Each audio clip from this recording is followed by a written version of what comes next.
চাকরিহারাদের লাঠিচার্জ, এবার লালবাজারে গিয়ে বিক্ষোভ বিজেপি বিধায়কদের। চাকরিচ্যুতদের প্রতি পুলিশের দমন পীড়ন ও লাঠিচার্জের ঘটনায় মুখ্যমন্ত্রীর পদত্যাগ দাবি করে বুধবার ফের সরব বিরোধী দল বিজেপি।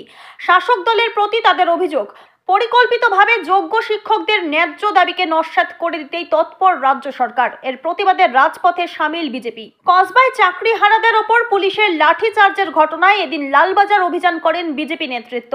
এই অভিযানের পুরোভাগে ছিলেন শঙ্কর ঘোষ, অগ্নিমিত্রা পল, অজয় পোদ্দার, বুধরাই টুডু, সৌমেন রায়, মালতী রায়, অনুপ কুমার সাহা, শিখা চ্যাটার্জি ও অন্যান্যরা। লালবাজারের সামনে পৌঁছতে পুলিশ তাদের সরিয়ে দেয়। প্রতিবাদে রাজপথে শুয়ে পড়ে আন্দোলনকে আরো তীব্র করে তোলেন তারা।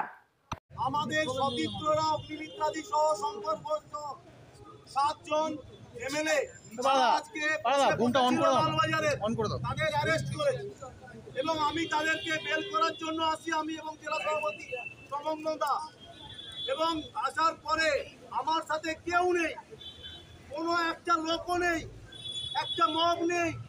আমি খালি হাতে, আমাকে এই লালবাজারের গেট বন্ধ।